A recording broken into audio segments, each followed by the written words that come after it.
Le laser diode transscléral est une technique qui se fait à globe fermé.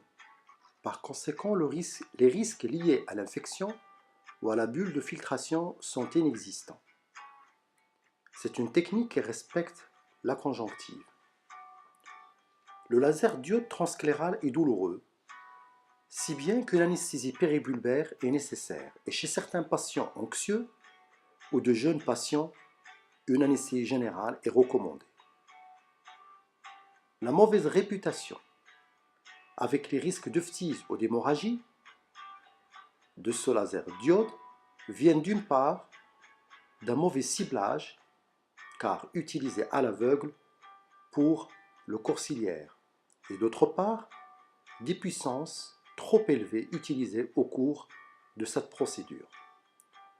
Cependant, avec les dernières générations de laser diode, ces dernières ont permis un regain d'intérêt, et ceci grâce à un certain nombre d'améliorations. Il y a d'abord la réduction de l'énergie qui est mieux focalisée. La puissance est passée en moyenne de 2,4 mW à 1,2 mW appliquée pendant 2 secondes. Ensuite, nous avons la transillumination qui permet un meilleur ciblage et donc, comme vous le voyez ici, la transillumination montre une zone derrière le limbe qui est claire ou éclairée et une zone plus en arrière où la lumière ne peut pas passer, ne peut pas traverser et donc qui apparaît sombre. La jonction entre ces deux zones claires et sombres correspond à la localisation du corps ciliaire. Comme vous le voyez, la distribution n'est pas parfaitement circulaire et ne se trouve pas toujours à 2 mm du limbe. Parfois, la distance par rapport au limbe peut être plus importante, particulièrement dans les yeux myopes, les yeux buphtalmes, mais peut aussi être variable d'un individu à un autre. En plus, la distribution du corps ciliaire n'est pas parfaitement circulaire par rapport au limbe, mais a une forme plutôt elliptique, comme vous pouvez le constater ici sur ces images par transillumination.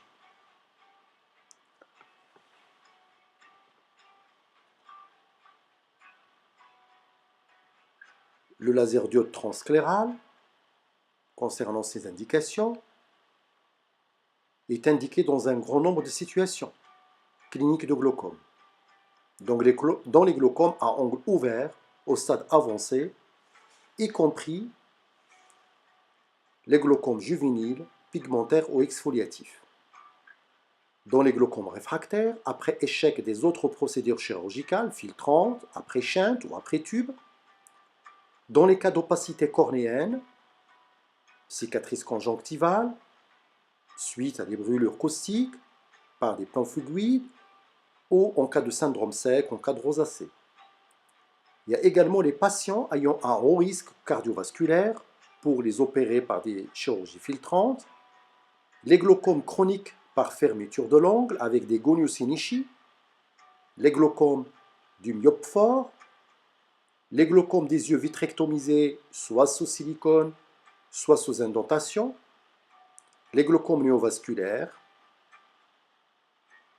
sans oublier les glaucomes uveitétiques compliqués, les glaucomes malins rebelles.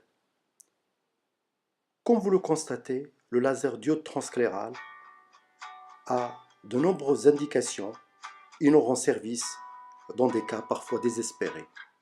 Je vous remercie pour votre attention.